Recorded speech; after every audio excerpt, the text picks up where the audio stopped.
Okay, तो अगर आपने कल की वीडियो फॉलो की है तो आपको पता होगा कि कीवी ने येस बैंक के साथ पार्टनरशिप करके एक नया यूपीआई क्रेडिट कार्ड लॉन्च किया है जो कि काफ़ी अच्छे बेनिफिट्स देता है, स्पेशली उसके पुराने एक्सिस के साथ पार्टनरशिप वाले कार्ड से भी बेहतर बेनिफिट्स। ठीक है, एयरपोर्ट लाउंज एक्सेस, 5% तक का माइलस्टोन का कैशबैक, ये सारी चीज़ें हैं उसके अंदर। तो आज बात करेंगे उसके एप्लीकेशन प्रोसेस की। कल तो हमने सारी बातें की उस कार्ड के बारे में, उसके बेनिफिट्स के बारे में, टर्म एंड कंडीशन के बारे में, आपको क्या चीज़ें ध्यान रखनी है। आज डायरेक्टली एप्लीकेशन प्रोसेस पे जाएंगे और उसके बाद मैं आपको कीवी रिडीम करके दिखाऊंगा, क्योंकि कुछ लोग के मन में कैशबैक को लेके इशू है कि भाई कैशबैक पॉइंट्स ऐसे आएंगे नहीं आएंगे।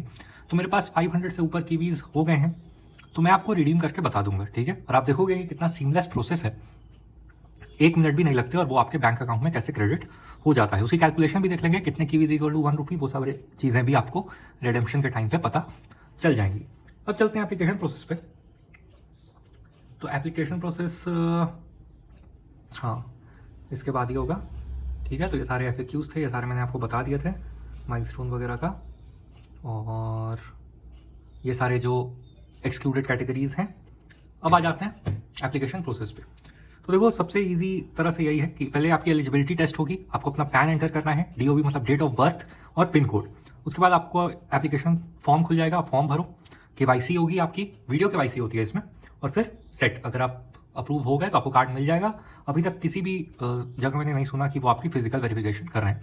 और मैंने जो येस बैंक का कार्ड अप्लाई किया था उसमें भी कोई भी इनकम प्रूफ नहीं मांगा गया था। हाँ, वो KYC के टाइम पे जरूर आपके इनकम रिलेटेड 2 क्वेश्चन पूछते हैं, एक तो आपका वर्क कंफर्म करते हैं और आपकी टेक होम इनकम कंफर्म करते हैं, तो वो आप बता देना। जो फॉर्म में भरा है वही बताना एकदम एग्जैक्ट। ठीक है, एक चीज और, एलिजिबिलिटी टेस्ट तक ही अगर आप बस रुक जाओगे तो आपके सिविल पे कोई इफेक्ट नहीं पड़ेगा।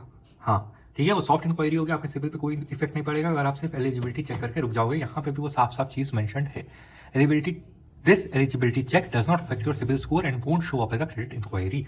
मतलब कि ये आपके सिविल स्कोर को इफेक्ट नहीं करेगी और किसी भी तरह की क्रेडिट इंक्वायरी के रूप में इसको शो नहीं किया जाएगा। ठीक है, तो एलिजिबिलिटी चेक के साथ टाइम पे आप अपना पैन और डेट ऑफ बर्थ डाल देना। एक बात और ध्यान रखना कि आपको सिर्फ 3 अटेम्प्ट मिलेंगे टोटल। ठीक है, अगर आप गलत कर दिए तो फिर आप प्रोसीड ही नहीं कर पाओगे, मतलब एप्लीकेशन वहीं पे रुक जाएगी बस। होपफुली कोई अपना पैन और डेट ऑफ बर्थ गलत नहीं करेगा, लेकिन फिर भी मैंने बता दिया। इसके बाद आपसे पिन कोड कंफर्मेशन पूछी जाएगी करंट रेसिडेंशियल एड्रेस की, तो आप वो अपना पिन कोड एंटर करके नेक्स्ट कर देना। उसके बाद आपसे पिन कोड पूछा जाएगा आपके ऑफिस का। ये दोनों ट्राई करना ही अलग अलग हो, क्योंकि मैंने जब येस बैंक का कार्ड अप्लाई किया था तो उसमें मुझे मतलब ऐसा मेंशन किया गया था और उसकी वजह से एक बार इशू भी आया था कि आपको अलग अलग ही वो प्रेफर करते हैं येस बैंक वाले। ठीक है, इसके बाद आपके पास एक चेकिंग और एलिजिबिलिटी वाला पेज आ जाएगा, तो आप आराम से इंतजार करना। ठीक है,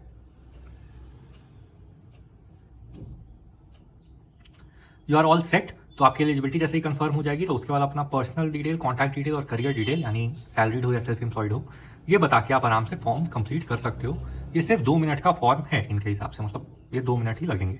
ठीक है, तो सबसे पहले तो आपको अपने कार्ड के ऊपर क्या नाम चाहिए वो आपको एंटर करना है। What name do you want on your card. ठीक है, तो अपने हिसाब से कर लेना, ये बहुत ज्यादा अजीब भी मत रखना, नहीं तो उस हिसाब में भी एरर शो कर देता है। ठीक है, आप कुछ अपने हिसाब का ही रखना, मान लो अपना कुछ नाम मिक्स कर लेना या शॉर्ट फॉर्म में अपना नाम ज्यादा से ज्यादा चलेगा, है ना। खैर, इसके बाद आपका जेंडर पूछा जाएगा, आप मेल हो, आप फीमेल हो, या आप नहीं बताना चाहते अपना जेंडर। ठीक है, कुछ लोग होते हैं अनकंफर्टेबल, तो उस तरह से ही वो प्रेफर करते हैं, तो हिसाब की बात है। इसके बाद आपसे आपका रिलेशनशिप स्टेटस पूछा जाएगा कि आप मैरिड हो या सिंगल हो, तो वो आप मेंशन यहाँ पे कर देना। ये सारे टच बटन आते हैं, टच ऑप्शन आते हैं, तो आप टच करोगे तो वो ऑप्शन सेलेक्ट हो जाएगा। क्लियर है, इसके बाद आपको अपना सेकेंडरी मोबाइल नंबर देना है, और इन्होंने एक छोटे में ये भी लिखा हुआ है कि भाई इसीलिए हम लोग सेकेंडरी फोन नंबर मांग रहे हैं कि अगर आपके प्राइमरी में कोई इशू हो जाए या कुछ भी, तो हम आपको फिर भी रीच आउट कर पाए। तो आप जरूरी नहीं है कि अपना ही कोई 2 फोन होना जरूरी है, आप अपने फैमिली में भी, दोस्त में भी किसी का भी दे सकते हो, वो चलता है इनको। ठीक है, इसके बाद आपको डालना है कि आप पॉलिटिकली एक्सपोज पर्सन हो या नहीं हो, तो no I am not, yes I am, या related to a politically exposed person हो। पॉलिटिकली एक्सपोज पर्सन क्या होता है इन्होंने भी एक शॉर्ट में यहाँ पे बताया है, वो भी मैं आपको दिखा दूंगा, लेकिन और भी इजी समझो। अगर आप किसी भी तरह के पॉलिटिक्स, इसका सिर्फ मतलब पॉलिटिक्स नहीं होता है, लेकिन मेनली वही, आप किसी भी तरह के पॉलिटिक्स रिलेटेड चीज़ों से इन्वॉल्व हो, इसका सिर्फ मतलब नेता वगैरह नहीं है, इसका वो भी मतलब है कि अगर आप किसी ऐसे हाई गवर्नमेंट पोजीशन पे हो जहाँ से आपका उनका लेना देना हो सकता है, मान लो कोई ऑफिसर ही हो लेकिन आपका आसपास में कुछ उनसे काम है, ये है वो है, तो उनको भी पॉलिटिकली एक्सपोज्ड पर्सन ही बोलते हैं। ये देखो यहाँ पे बहुत क्लियरली लिखा हुआ है, politically exposed person part of prominent public function, head of state या government, senior politician, government, judicial या military officers, political party officials. आपने ध्यान दिया होगा कि कुछ बैंक्स मिलिट्री ऑफिशियल्स के लिए स्पेशली अलग क्रेडिट कार्ड की रेंज लॉन्च करती है। उसका भी यही रीजन है कि अगर वो पॉलिटिकली एक्सपोज मार्क करेंगे तो इस तरह के नॉर्मल क्रेडिट कार्ड उनको नहीं मिलेंगे, तो उनके लिए वो अलग से अपना निकाल, जैसे कि बिजनेस पर्पस के लिए आपको पर्सनल क्रेडिट कार्ड यूज नहीं करने देते हैं बैंक, आपका ब्लॉक कर देते हैं, लिमिट रिवॉर्ड पॉइंट रोक देते हैं और आपको बोलते हैं कि भाई आप बिजनेस कार्ड के लिए अप्लाई कर दो, ठीक है। वैसा ही कुछ इसमें भी सीन है। तो इसमें नो आई एम नॉट डालना तो ही आप आगे कर पाओगे प्रोसीड। इसके बाद आपके मदर्स का फुल नेम और फादर का फुल नेम, मतलब मम्मी पापा का फुल नेम आपको एंटर करना है, नेक्स्ट कर देना है। कॉन्टैक्ट डिटेल उसके बाद आपसे पूछा जाएगा, मतलब personal email ID, personal phone number, office email ID, office phone number, ठीक है। तो आप वो सब एंटर कर देना और फिर नेक्स्ट कर देना यहाँ पे। उसके बाद करंट रेसिडेंशियल एड्रेस आपसे पूछा जाएगा, ठीक है। तो करंट एड्रेस आप अपना बता देना। इसके लिए कोई प्रूफ नहीं देना पड़ता है, तो आप जहां भी रहते हो वहां पे आराम से बता दो। कुछ लोग डरते हैं कि भाई कोई प्रूफ देना पड़ेगा, तो मेरे पास प्रूफ नहीं है तो मैं क्या करूं, ठीक है। तो यहाँ पे कुछ प्रूफ वो नहीं मांगते हैं, तो उस हिसाब में थोड़ा ठीक है। उसके बाद आपका रेसिडेंस आपसे पूछा जाएगा, रेंटेड है, ओन्ड है, विथ पेरेंट्स है या अदर्स के कैटेगरी में आता है, तो वो आप अपना देख लेना।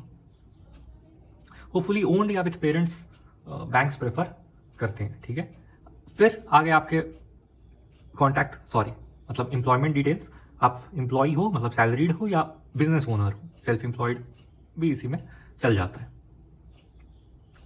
आपका कितने साल का वर्क एक्सपीरियंस है, तो 1 साल का, 2 साल का या और भी ऐसा स्क्रॉल टाइप का आता है, आप इसे स्क्रॉल करते जाना, उस हिसाब में फिर नेक्स्ट कर देना सेट करके। क्या आप येस बैंक से रिलेटेड हो, क्या आप येस बैंक में मैनेजर वगैरह हो, येस बैंक से रिलेटेड हो, तो वो आप कर देना कि नो या येस, ठीक है।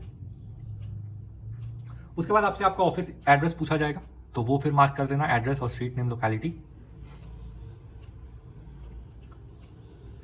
करंट एनुअल इनकम, यहां पे एक चीज अच्छी देखो कि इन्होंने मार्क कर दिया है कि भाई 30,000 रुपए से अगर आप कम सैलरी अर्न करते हो, तो क्योंकि मैंने सैलरी मार्क किया था, तो 30,000 से कम की अगर आपकी सैलरी है तो वो इंटरेस्ट नहीं लेंगे। और अगर आप बिजनेस में मानते हो तो मैं तो समझता हूँ कि 6 लाख के आसपास की ITR आपके पास होनी चाहिए बिजनेस के सेंस में, और ये आप अपना देख लेना, 4 लाख एंटर कर देना, ठीक है। ये एनुअल इनकम है, आपके साल भर की इनकम, ठीक है। जैसे अगर आपने एग्जाम्पल के लिए 4,20,000 एंटर किए, तो ये मंथली इनकम 35,000 रुपए की आपको शो हो जाएगी, ठीक है, जो कि असली है hopefully. What is your designation in this company, मतलब आप जिस भी कंपनी में काम करते हो उसमें आपका डेजिग्नेशन क्या है, आपका पोस्ट क्या है, पोजीशन क्या है, ठीक है।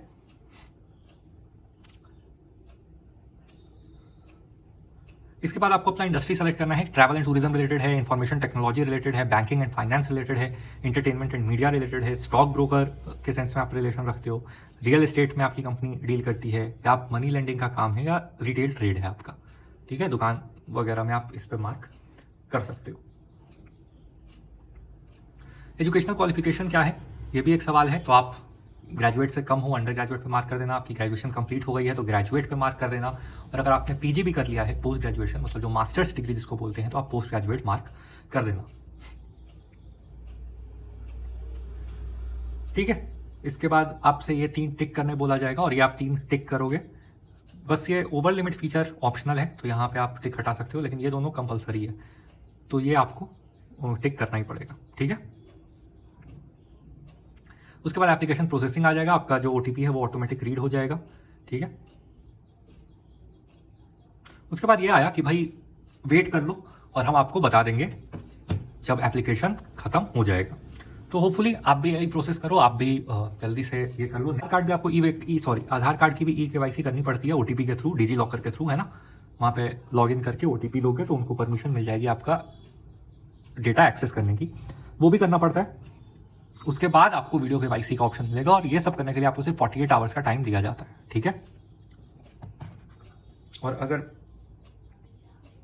इस तरह का आ जाता है स्क्रीन, ठीक है, और यहाँ पे अपकमिंग स्टेप्स लिखे रहते हैं, मैं देखूँ अपकमिंग स्टेप्स, हाँ ये देख लो,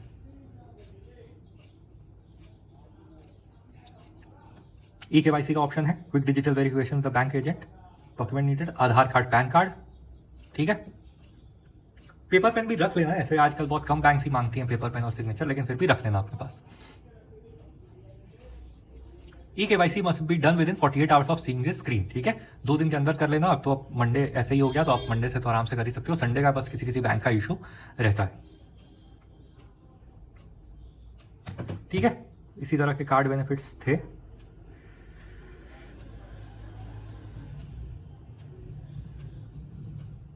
₹50 की 2 कीवीज वगैरह। ठीक है, वर्चुअल क्रेडिट कार्ड, रुपए क्रेडिट कार्ड, ये सारे आप FAQs जो हैं वो रीड आराम से कर सकते हो। इस तरह का आधार वेरिफिकेशन का आपको स्क्रीन आ जाएगा, जहां पे आप आधार नंबर एंटर करोगे, 6 डिजिट की OTP एंटर करोगे। ठीक है,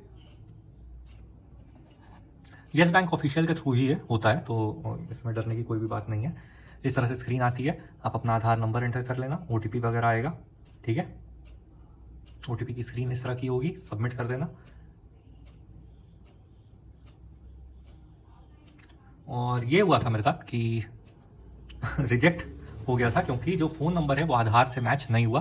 तो ये बहुत एक इंपॉर्टेंट चीज़ है जिसका आपको ध्यान रखना है। मैं क्योंकि मेरा एक फ़ोन से भाई रिकॉर्डिंग होती है और एक दूसरा फ़ोन है जो मैं आपसे जिसकी स्क्रीन ऐसे शेयर करता हूँ, तो उस वजह से थोड़ा सा इशू यहाँ पे क्रिएट हो गया कि मैं जब रिकॉर्डिंग के लिए सेट जिस फ़ोन में था, तो मेरे कीवी एप्लीकेशन दूसरे फ़ोन में लॉगिन किया और वो आधार से लिंक नहीं था। तो इतनी छोटी सी चीज़ मुझे ध्यान में नहीं रही, मेरी गलती है, बैंक इसमें कुछ नहीं कर सकता। लेकिन आपकी होपफुली एक्सेप्ट हो जाए, आप इन सारी चीज़ों का ध्यान रखो। इतना ही रख रहे हैं और नेक्स्ट अपडेट के साथ फिर मिलेंगे।